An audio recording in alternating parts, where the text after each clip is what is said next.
அனைவருக்கும் வணக்கம். வாழ்க வளமுடன். நான் உங்கள் பாலசுப்ரமணி. நம்ம இன்னைக்கு பார்க்குற தலைப்பு என்ன அப்படின்னு பார்த்தோம்னா,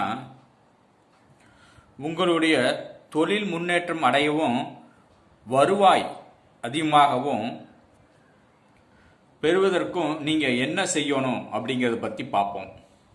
நீங்கள் உங்கள் தொழிலில் முன்னேற்றம் அடையணும், பொருளாதார வளர்ச்சி அடையணும் அப்படின்னா நீங்கள் தான தர்மங்களை செய்யணும். சும்மா தான தர்மங்கள் செஞ்சால் செலவாகும் அப்படின்ட்டு கிடைச்ச வரைக்கும் நம்மளே சம்பாதிக்கணும் அலைஞ்சிங்கன்னா உங்களுக்கு பெருசாக ஒன்றும் நிற்காது. உங்களுடைய வருமானத்தில் ஓரளவுக்கு இல்லாதவங்களுக்கு தான தர்மம் செஞ்சு ஒரு சில குடும்பங்களுக்கு நல்லது செய்யுங்க.